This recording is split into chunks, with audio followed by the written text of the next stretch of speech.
بعد میں پتا لگا وہ تو کسی پرائیویٹ کمپنی میں چھوٹی موٹی نوکری کرتا ہے. ہم نے کہا چلو کوئی بات نہیں ہے، غلطی ہو گئی.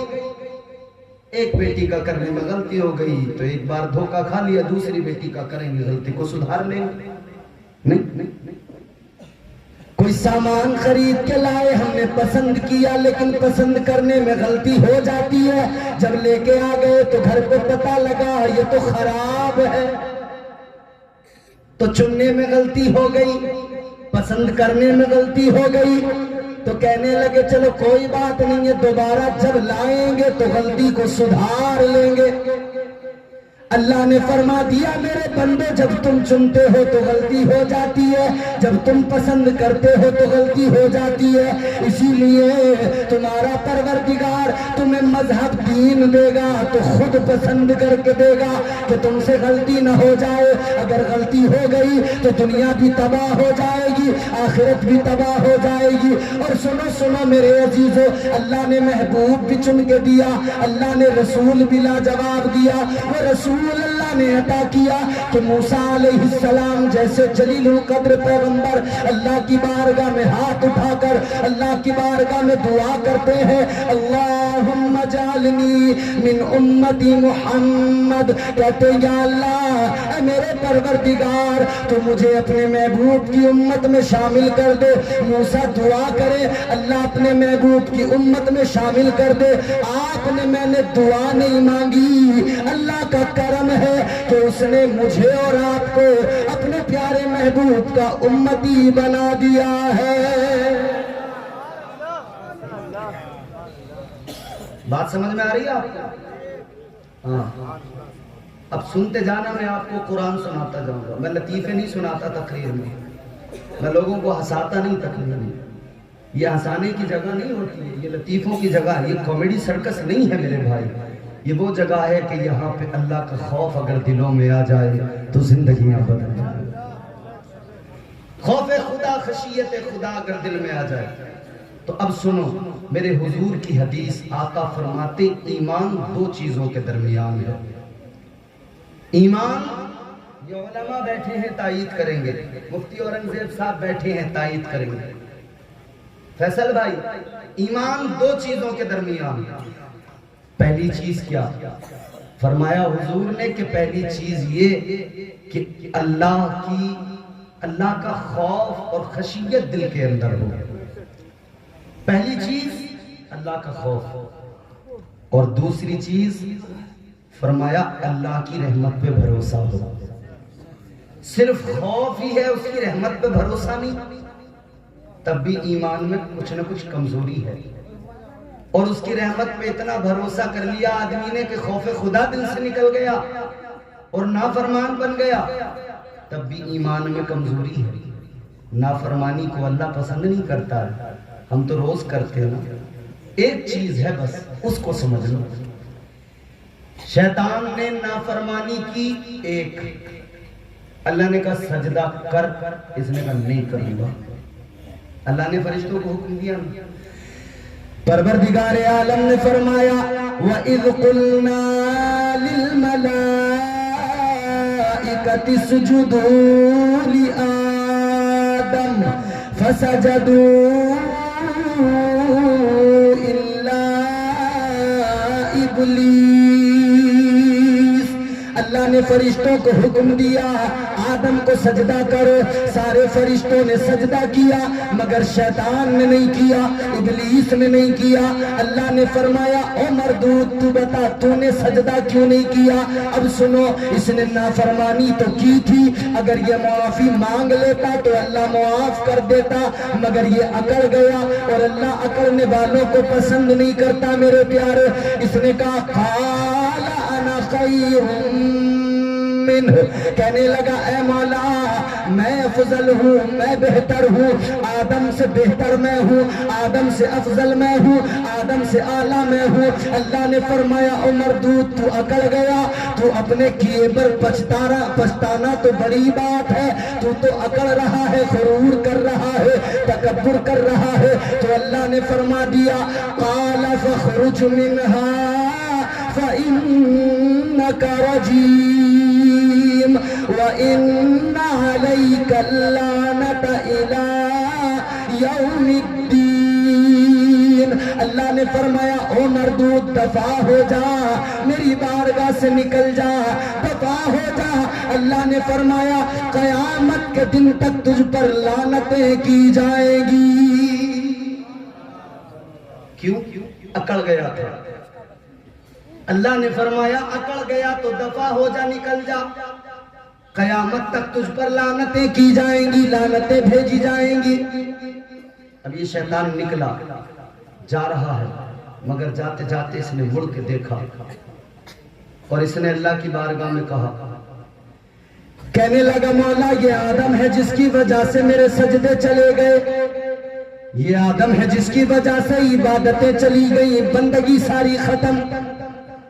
کہنے لگا یا اللہ آدم کی وجہ سے سجدے گئے، آدم کی وجہ سے سب کچھ گیا۔ کہنے لگا اے مولا میری آدم سے دشمنی ہے تو آدمیت سے بھی دشمنی ہے، انسان سے دشمنی ہو گئی ہے۔ کہنے لگا یا اللہ کہیں دور نہیں جاؤں گا۔ کہنے لگا لَأَقْعُدَنَّ لَهُمْ صِرَاطَكَ الْمُسْتَقِيمِ، کہنے لگا یا اللہ صراط مستقیم پہ جا کے بیٹھ جاؤں گا۔ صراط مستقیم وہ راستہ جو تیری طرف آتا ہے، وہ سیدھا راستہ جو تیری بارگاہ تک پہنچاتا ہے، اسی پہ بیٹھ جاؤں گا، تیرے بندوں کو بہکاؤں گا، گناہوں کی دعوت دوں گا، نیکیوں کے راستوں سے ہٹاؤں گا، برائیوں کے گناہوں کے راستوں پہ کھڑا کر دوں گا۔ اللہ اکبر۔ آگے اس نے قسم کھا کے کہا، کہنے لگا قال فبعزتک لأغوینہم اجمعین، کہنے لگا یا اللہ مجھے تیری عزت کی قسم ہے، اے پروردگار میں تیرے بندوں کو بہکاتا رہوں گا، میں تیرے بندوں کو گمراہیوں میں ڈالتا رہوں گا، تیرے بندوں کو گناہوں کے راستوں پہ ڈالتا رہوں گا۔ ادھر اس نے اللہ سے کہا، ادھر پروردگار نے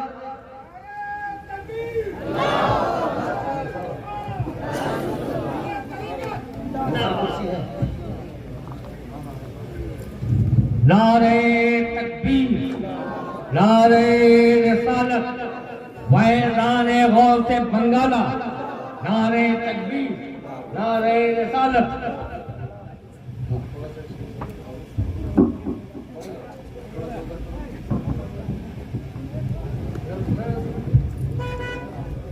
برکتوں سے مستفیض و مستنیر فرمائے۔ اب ذرا دل لگا کے کہہ دیں سبحان اللہ۔ جنہیں شرم آ رہی ہے، جنہیں یہ خطرہ ہے کہ سبحان اللہ کہیں گے تو ہم شہید ہو جائیں گے، وہ ہاتھوں کو اٹھا کے کہہ دیں سبحان اللہ۔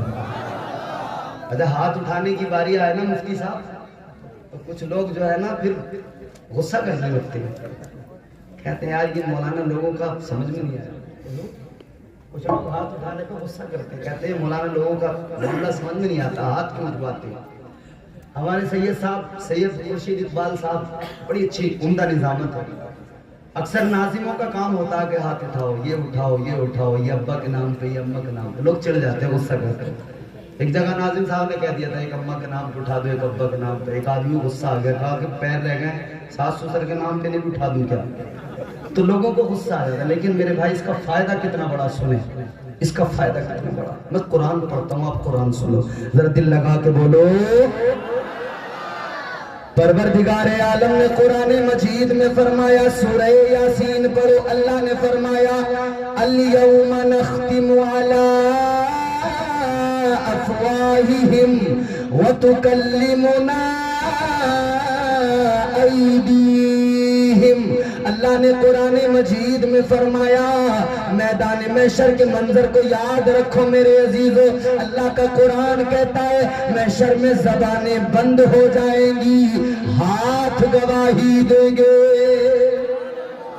زبانیں بند ہو جائیں گی، ہاتھ گواہی دیں گے۔ سبحان اللہ، تو زبان سے کہا جا رہا ہے مگر گواہی کے لیے ہاتھوں کو تیار کر لو، اس لیے کہ زبان ادھر بند ہوگی تو ہاتھ کہہ دیں گے، اللہ کی بارگاہ میں یہ ہاتھ عرض کر دیں گے۔ اگر نبی کی نظم میں بیٹھ کر ہاتھ اٹھا کے اللہ کی پاکی کا اعلان کر دیا تو یہ ہاتھ کہیں گے اے پروردگار یہ بندہ گناہگار تو ضرور تھا لیکن مولا جب بھی اس نے تیرا کلام سنا، تیرے محبوب کا ذکر سنا، تو مولا اس نے ہاتھوں کو اٹھایا، گواہ بنایا اور پھر تیری پاکی کا اعلان کیا ہے۔ تو آج کی رات میں ان ہاتھوں کو گواہ بناتے رہو کہ زبانیں بولے نہ بولیں، یہ ہاتھ اللہ کی بارگاہ میں گواہی دے دیں۔ اللہ نے فرمایا شیطان سے دفع ہو جا، نکل جا۔ اس نے کہا کہیں اور نہیں جاؤں گا، صراط مستقیم پہ بیٹھوں گا، بندوں کو بہکاؤں گا۔ اچھا ہم سے گناہ ہوتا ہے تو ہم کیا کہتے ہیں؟ شیطان نے بہکا دیا۔ بولو بھائی، گناہ کرنے والا گناہ کرنے کے بعد میں کہتا ہے شیطان نے بہکا دیا۔ ہاں وہ بھی بہکاتا ہے، کیونکہ اس نے تو اللہ سے کہہ دیا تھا قسم کھا کے، اس نے کہا تھا قال فبعزتک لأغوینہم اجمعین۔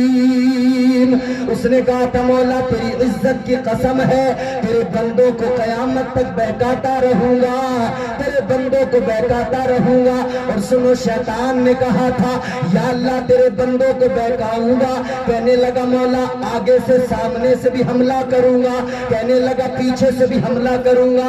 حضرت ذرا توجہ میری طرف تمام علماء بھی تائید کرے اور آپ لوگ بھی ذرا دل سے سننا۔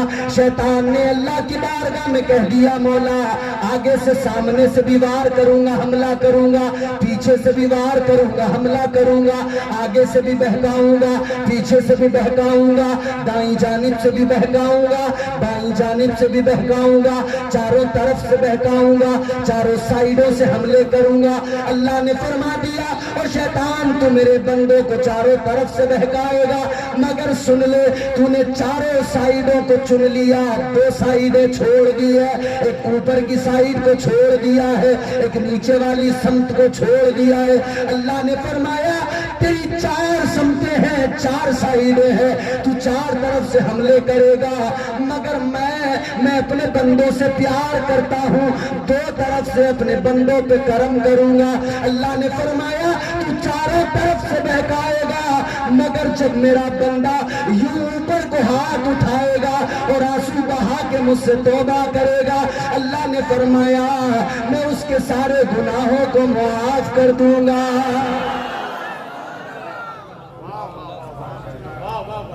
چار سمتیں تیری ہیں اور دو سائیڈیں۔ اللہ نے فرمایا جب میرا بندہ ہاتھ اٹھائے گا تب اس کے گناہوں کو معاف کر دوں گا، اور دوسری سائیڈ زمین والی نیچے والی سائیڈ اللہ نے فرمایا جب میرا بندہ نیچے کو سر جھکائے گا، میری بارگاہ میں جھکے گا، تو میں اس جھکنے والے بندے کے گناہوں کو معاف کر دوں گا۔ تو اللہ تعالیٰ نے کیا مزاج دیا؟ اللہ نے فرمایا کہ جھکنے والا ہونا تو معاف کرنے والا اللہ ہے۔ شیطان نے نافرمانی کی مگر جھکا نہیں، شیطان نے نافرمانی کی مگر وہ اکڑ گیا، مغرور ہو گیا، اور تکبر تو برباد کر دیتا ہے میرے بھائی۔ کہنے والے نے اسی لیے تو کہا تو کسی اور سے نہ ہارے گا۔ سید خورشید اقبال صاحب بڑے بڑے اچھے شعر سناتے ہیں نا، دو مصرے آپ کی جانب۔ غرور کرنے والا، اکڑنے والا سب سے پہلے شیطان ہے، یہ برباد کر دیتا تکبر، اسی لیے تو کہا تو کسی اور سے نہ ہارے گا، تو کسی اور سے نہ ہارے گا، تجھ کو تیرا غرور مارے گا۔ اور ہمارا سنبھل ہے، سنبھل کی سرزمین سے ایک شاعر ہے ڈاکٹر منور تابش، انہوں نے دو مصرے بڑے پیارے، ان کا ایک مطلب وہ کہتے ہیں اخلاق کی دولت سے کبھی دور نہ ہونا، اخلاق کی دولت سے کبھی دور نہ ہونا، کونین بھی مل جائے تو مغرور نہ ہونا۔ تو جو گناہ کر کے اکڑ جائے اللہ اسے مردود بنا دیتا ہے، اور جو گناہ کر کے غلطی کر کے نادم ہو جائے، شرمسار ہو جائے، پھر اللہ کی رحمتیں اسے آغوش میں لے لیتی ہیں۔ اسی لیے تو اللہ نے فرمایا قل یا عبادی الذین اسرفوا علی انفسهم لا تقنطوا من رحمت اللہ. اللہ نے بندوں کو پکارا. کیسے؟ اللہ نے فرمایا قل، اے محبوب آپ کہہ دیجئے، آپ فرما دیجئے. کیا کہنا؟ اللہ نے فرمایا اے محبوب آپ کہہ دیجئے. میرے بندوں سے بات اللہ بندوں سے کہنا چاہتا ہے. پروردگار بندوں سے کلام کرنا چاہتا ہے، مگر رب کا کرم دیکھو. آج کل جو لوگ ٹہل رہے ہیں نا، کہہ رہے ہیں جی سیدھا سیدھا معاملہ رکھو اللہ سے، ڈائریکٹ. ارے ڈائریکٹ کی باتیں کرنے والوں ذرا غور سے سنو اور سنیو. تم میری اس بات کو دل پہ لکھ لینا. اللہ کی توحید، اللہ کی وحدانیت، صمدیت، احدیت، خلاقیت، اس کی توحید کے تعلق سے قرآن میں ایک سورت جس کو کہتے ہیں سورہ اخلاص. قل هو اللہ احد. اللہ نے کیا فرمایا؟ قل، آپ فرما دیجئے، محبوب آپ کہہ دیجئے کیا؟ هو اللہ احد، وہ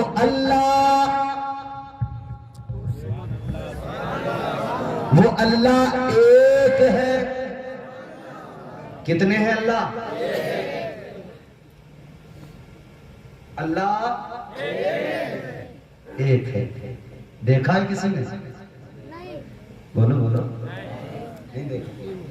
جواب ایک ہی ہے. کیا ہے؟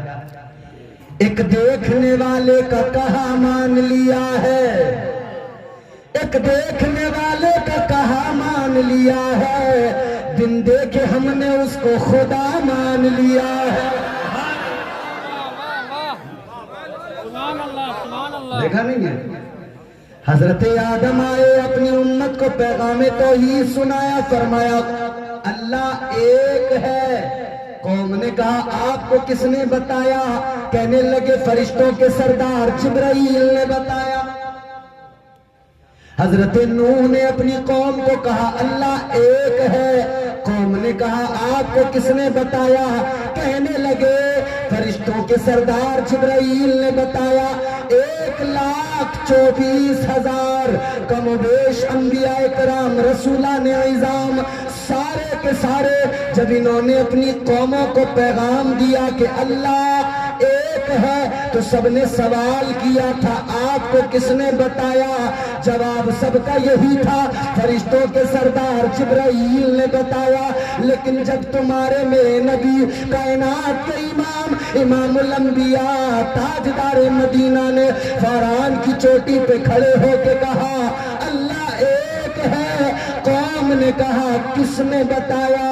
میرے آقا نے فرمایا جیسے پہلے والے تھے ان کی طرح نہ سمجھو، وہ سن کے کہتے تھے میں دیکھ کے کہتا ہوں.